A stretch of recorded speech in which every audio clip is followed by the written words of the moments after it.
In recent episodes, we've gone over the idea of a separatist victory in the Clone Wars, and that's made many of us question the viability of this. Not the victory itself, but if a separatist government would actually be successful.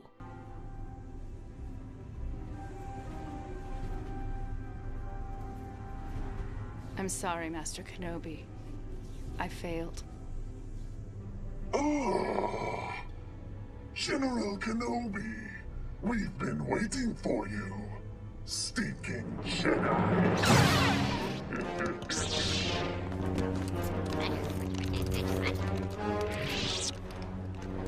That was a bad mistake.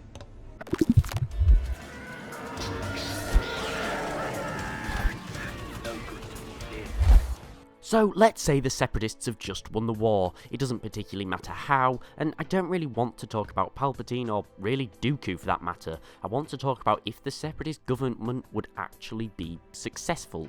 So the separatists don't want to be part of the huge complex union which is the Republic, for their own reasons, majority of which are due to taxes and regulations, etc.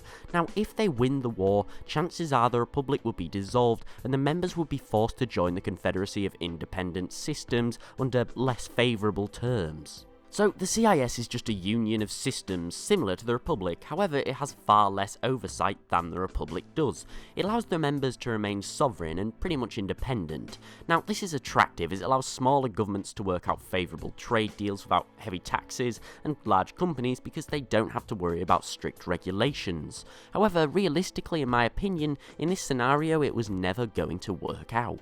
So in the Clone Wars, the biggest contributor to the separatist cause was the High Council, the wealthy tycoons. It's their armies, their ships and their weapons. Problem is that all these commodities are expensive and the council members are not going to act as the galaxy's police force from their own pocket.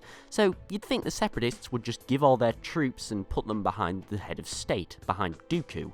But how do they afford all this, such a large military? The separatists have a fairly solid point against high taxes. Granted, they could get some reparations from pro-Republic systems such as Alderaan, but this would only go so far and last so long.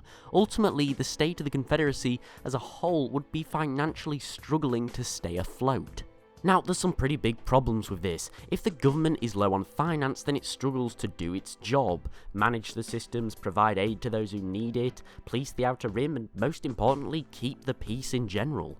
So this is where the Confederacy really begins to have some major hiccups. It's no secret the business tycoons supported the CIS for personal gain, but now they've got what they want, their precious tax cuts, etc. So what happens now? Well, it doesn't stop. They're businessmen, and now pretty much the most powerful people in the galaxy due to their wealth alone. And without the war to unify them against a common enemy, they're gonna do what all businesses do: compete.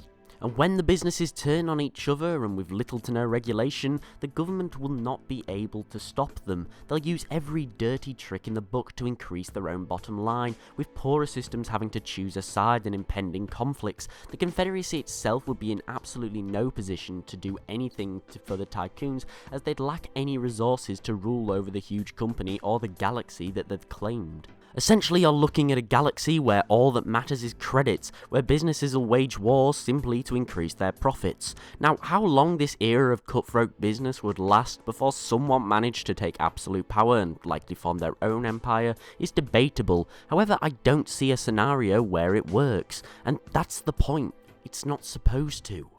This is impossible! The CIS was never meant to be successful. It was made as a distraction for the Republic. It's based upon unrealistic ideals made to entice people Palpatine needed to carry out his plans. But what do you think? Could the separatists be successful? And please put your opinions and scenarios below. Thanks for watching. Please remember to like and subscribe if you haven't already for more, and I'll see you next time.